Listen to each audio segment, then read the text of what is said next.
Richard Byrd foi um almirante norte-americano muito conhecido por ser um excelente piloto da Marinha, mas principalmente por seus feitos de exploração territorial na primeira metade do século XX. De todas as suas façanhas, aquela que o tornou mundialmente famoso foi a exploração de Antártida. Foram 5 expedições ao continente gelado, entre os anos de 1928 e 1956, nas quais o almirante Byrd mapeou territórios, descobriu montanhas e fez estudos sobre a meteorologia. 5 dessas expedições, a mais importante delas, ficou conhecida como Operação High Jump. Nessa expedição, o almirante catalogou nada mais nada menos do que 1,4 milhões de quilômetros quadrados do continente. E as suas descobertas estão todas muito bem catalogadas. É impressionante. Quer dizer, isso é o que diz a história oficial. Afinal de contas, muita gente acredita que o almirante Byrd, além de catalogar acidentes geográficos, também descobriu uma avançada civilização escondida no continente gelado.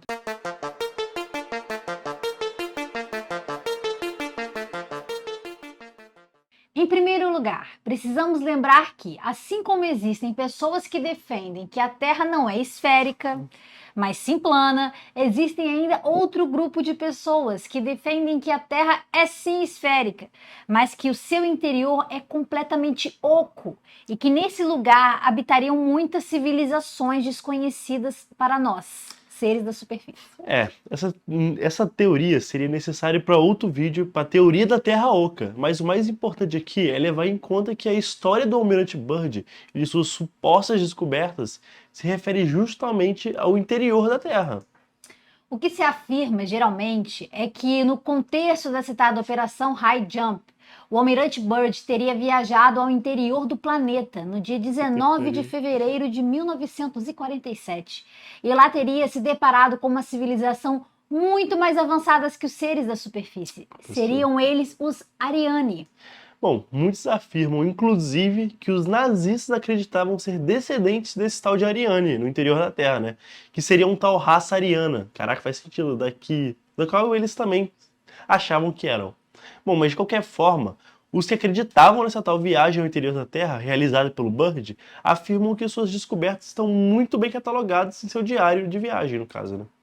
Mas, se tudo está devidamente anotado, por que essas informações não vieram para nós, para o público? Não, é ainda mais importante, porque Richard Byrd nunca se manifestou publicamente a respeito desse assunto. Ele ainda é vivo? Eu acho que não, acho que já foi de base. Bem, acredita-se que o governo dos Estados Unidos, ao saber das descobertas, tenham pressionado o almirante e sua equipe, exigindo total sigilo a respeito das informações obtidas na Antártida. Tinha que ser o governo americano, na moral. Sempre É sempre pedindo sigilo. ele, né? Papo reto. Fica tudo no sigilo ele, ó. Cuidado, hein? Sob ameaça e juramentos, tanto o almirante Byrd quanto seus subordinados foram obrigados a guardar silêncio sobre a descoberta da civilização dos Ariane, né? E desde então, esse importante conhecimento foi mantido em sigilo pelas autoridades americanas. Bom, pelos serviços prestados e provavelmente também por seu silêncio, o almirante Byrd recebeu a Medalha de Honra dos Estados Unidos.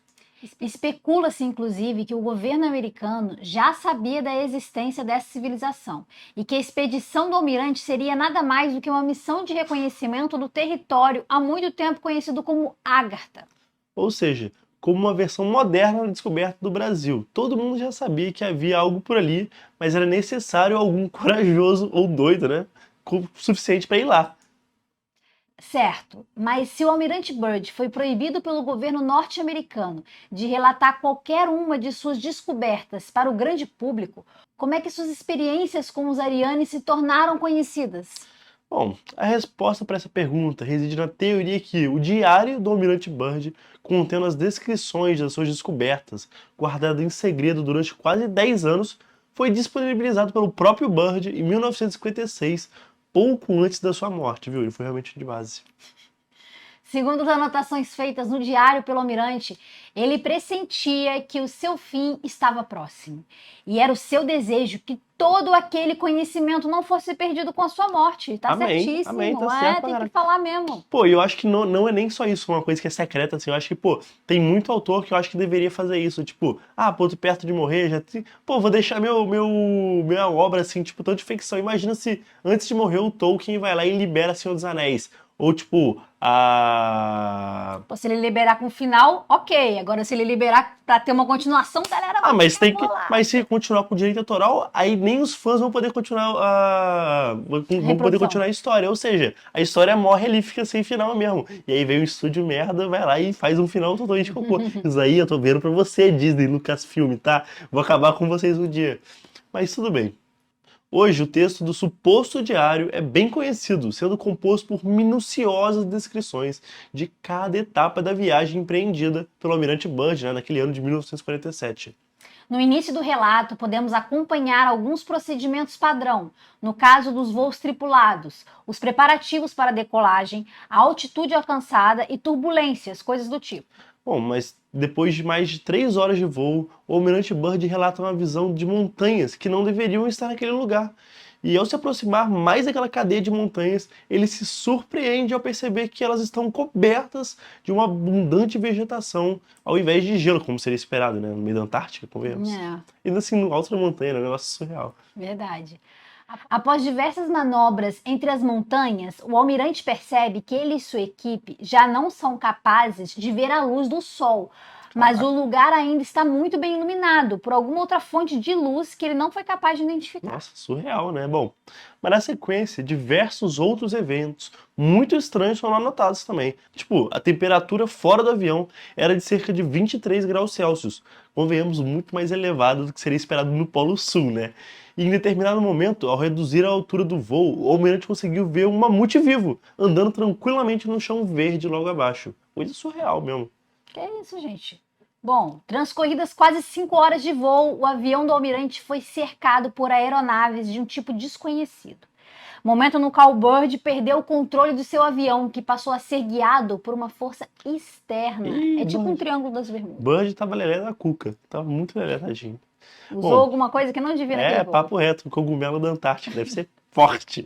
Bom, mas escoltados pelas aeronaves, que tinham uma forma de discos brilhantes, o almirante e sua equipe foram conduzidos a uma cidade subterrânea que, de acordo com relatos do suposto diário, era brilhante, reluzente, parecia ser feita com um tipo de metal cristalino. É onde a Atlântida foi, né, cara? Ela afundou no mar e Eu teleportou pra acho lá. que é mais fácil os alienígenas terem pegado ele aqui e levado para outro planeta rapidamente. Mas e pior, vou te mandar. E ele achou que era aqui na Terra. Hoje em dia, imagina, a nossa tecnologia está muito avançada. A gente tem um grande problema, tipo, com refrigeração. O melhor lugar do mundo para fazer um lugar super avançado é na Antártica, porque você só deixa lá para refrigerar, tipo, computador, essas coisas assim. Você não precisa gastar energia para refrigerar. O negócio refrigera de graça, assim. Bom. Então, olha só.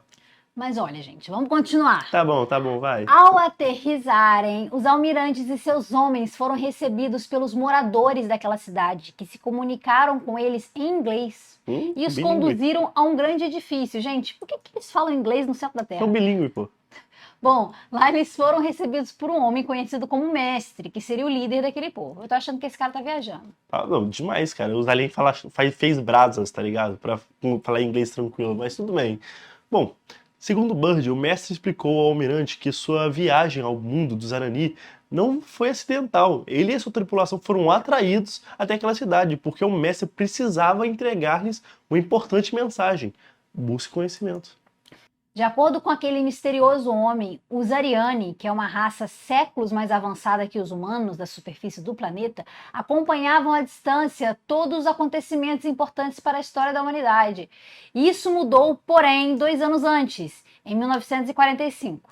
Bom, nesse ano, os seres humanos utilizaram bombas atômicas pela primeira vez. Segundo tal mestre, esse evento representaria um enorme risco para todo o planeta. E por isso os arianes decidiram agir pela primeira vez. E faz sentido, né? A bomba atômica, tipo, todas as armas que a gente tinha não conseguiriam afetar, tipo, uma coisa muito grande. A bomba atômica consegue destruir sozinha uma cidade. E olha, hoje em dia, o mínimo é uma cidade, tá? Tipo, é gigante uma área que uma bomba atômica destrói, uma bomba de hidrogênio, no caso. Bom, o mestre afirmou que diversas aeronaves foram enviadas pelo seu povo para a superfície, para fazer contato com os governantes de diversos países, mas foram recebidas com hostilidade. Assim, eu acredito em partes nessa história. O que eu achei estranho disso é ele chegar num lugar no centro da Terra e eles falarem inglês no centro da Terra. Se ele tivesse falado que falava qualquer outra língua que ele não entendia, ok, mas em inglês eu achei um pouco estranho. Mas a gente No tá... resto, eu acho que ele, não sei, pode ter acontecido alguma Pô, os coisa caras já assim. estão no centro da Terra. Por que não português, né? Bando de burguês safado, tem que falar inglês. Pô, mas ainda assim, é porque, pô, imagina, a gente tá, tipo, pertíssimo de criar uma inteligência artificial pra conseguir traduzir perfeitamente a nossa linguagem. Tipo, o Google não consegue traduzir perfeitamente porque a linguagem é uma coisa difícil, é muita flexão. Mas uma coisa que a inteligência artificial conseguiria fazer, tá ligado? E a gente consegue. Não acho difícil, tipo, os Ariane ter por um tempo capturado a linguagem, tipo, por sinal de rádio, assim, conseguido traduzir e, tipo, usar uma inteligência artificial pra conseguir decodificar e mandar um tradutor, assim, tipo, de Então graça, agora você bota tá aqui. acreditando no Almirante Não, eu tô Byrd? falando que Tá. eu só acredito que o Bird chama Bird. Olha lá que eu tô na dúvida. Mas ainda assim, eu não acredito nessa sacanagem não, mas que é possível, né? Bom, mas os Ariane contavam com a ajuda do Almirante Byrd para que seus alertas fossem transmitidos à humanidade. Segundo o mestre, né, o Byrd teria sido escolhido como portador daquela mensagem por ser um homem muito índole e a caráter questionáveis também. Pô, aí mandou o cara que segurou a mensagem por um maior tempão. Putz, vou morrer, não vou sofrer nada, solta aí. Pô, se realmente fosse importante, ele soltava de uma vez, tá? Não tem esse negócio do governo americano segurar isso, não. Olha, depois desse breve encontro, o almirante e sua equipe foram novamente escoltados para a superfície do planeta e colocados em liberdade para que a mensagem do mestre fosse conhecida pelos seres da superfície. E aí o cara não contou nada. A não ser, é claro, que o governo dos Estados Unidos não permitisse que isso acontecesse, mas, pô, convenhamos, eu acho isso muito. Isso é uma coisa muito grande pra um governo só conseguir escapar, tá ligado? O cara fala pra 3 pessoas que acreditam mesmo nele e elas pessoas espalham, e vai ser uma coisa gigante. Olha, eu acredito que o almirante realmente pode ter feito essa viagem ao centro da Terra. O que me deixa na dúvida é a questão do inglês, mas, como você explicou, da É, inteligência pode artificial, ser, pode agora ser. eu super acredito, de fato, faz sentido e ele realmente foi no centro da Terra. Mas é uma coisa complicada, porque, tipo, computador é uma coisa muito do. A gente nem imaginava que o computador existia, ou seja, Mas vai ver, eles no centro da Terra já tinham, né? é. E bom, no fim das contas, isso pode explicar os diversos avistamentos de OVNI que a humanidade presenciou. Inclusive agora em tempo de guerra tá tendo vários OVNIs. Eles podem estar com medo de novo de bomba atômica, né? Ao invés de virem do espaço, esses objetos podem ter justamente vindo do interior da Terra. Imagina que loucura. Em tempo de guerra, um monte de tiro sendo voando, um monte de bomba voando. Ai, putz, é óbvio, é alien, não é a porra de um foguete vindo pra cima de você. Vai nessa também. A coisa não é bem assim, né? O fato que o tal diário do Almirante Byrd é provavelmente um documento apócrifo, uma vez que faltam evidências que ele realmente tenha sido escrito pelo suposto autor, o Byrd, no caso, né? E, para além desse suposto diário, não existe a menor evidência que existem seres humanos vivendo debaixo da superfície da Antártica, ou de qualquer, qualquer outro lugar que não seja a superfície da Terra. E em pouco lugar da superfície também. A maior parte da Terra é inabitável para ser humano, tá? Mas e todos os outros relatos de visitas a povos avançados que vivem abaixo da superfície terrestre? Feitos ao longo de vários séculos, tá? E em Hum, várias culturas diferentes, hum. inclusive. Ah, olha só, a crença do que no interior da Terra seria habitado por seres evoluídos não é nova, tá? É de vez em quando ela aparece reciclada em uma suposta nova descoberta, assim, um negócio real. Até os astecas acreditavam que a Terra, assim, era um ser vivo. Eita, se os astecas acreditavam, acho que até eu Ah, acreditava valeu, no os que eles astecas falam. matavam a gente também pro sol, tá? Você vai fazer isso também? Aí, Não, agora não se vou, meu fudeu. bem, mas eu tô Agora, falando agora... que eles tinham uma questão de matemática igual os Mas não egípcios, era o Maia, de, não? de... Ih, aí ficou difícil. É, acho que agora eu Aí ficou de... confundi. Os astecas que matavam a gente, o Maia que E os fazia... astecas não faziam mais nada, só Não, os isso. astecas só matavam a gente, basicamente. Mas a Vou procurar saber sobre isso e vou mitologia, lançar isso aqui. mitologia asteca é a mais pica que tem, tá? Eu amo. Mas acontece que o homem sempre nutriu uma mistura de medo e fascínio pelo desconhecido, né? Todo mundo. Tanto que a gente está discutindo teoria da conspiração. A Antártica foi o último pedaço da Terra a ser realmente explorado pelo ser humano. Isso explica com toda a sorte de lendas e teorias que se desenvolveram a respeito do continente, né, pô? Imagina, tem sei lá, o mito asteca, no caso, que a Terra seria um ser vivo.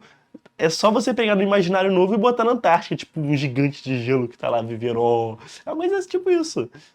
Bom, gente, eu acredito que ele realmente tenha feito essa viagem. Os relatos são super ricos no livro dele, É, tem enfim. bastante detalhe, É, mas a gente não sabe se então. foi ele que fez. Tudo bem, mas existe. Aconteceu É, na minha cabeça, tudo aconteceu, exceto pelo fato, enfim, de outras coisas. só acredita terra plana, que absurdo. E quanto a vocês, qual é a sua opinião? O Almirante Byrd realmente descobriu uma civilização que vive debaixo da superfície da Terra? Ou isso não passa de uma pura ficção concebida por pessoas muito criativas ou muito lelé da cuca, né? Convenhamos. Ah, então eu sou Lelé da Cuca. Papo reto. Eu super acredito. Eu nunca duvidei. Bom, deixe a opinião de vocês nos comentários e colabore com esse debate. Obrigado pela audiência. Não se inscreva de se inscrever no canal, hein? E deixar o like. Isso aí, gente. Obrigada por assistirem o vídeo e que a Deus esteja com você. Tchau, tchau.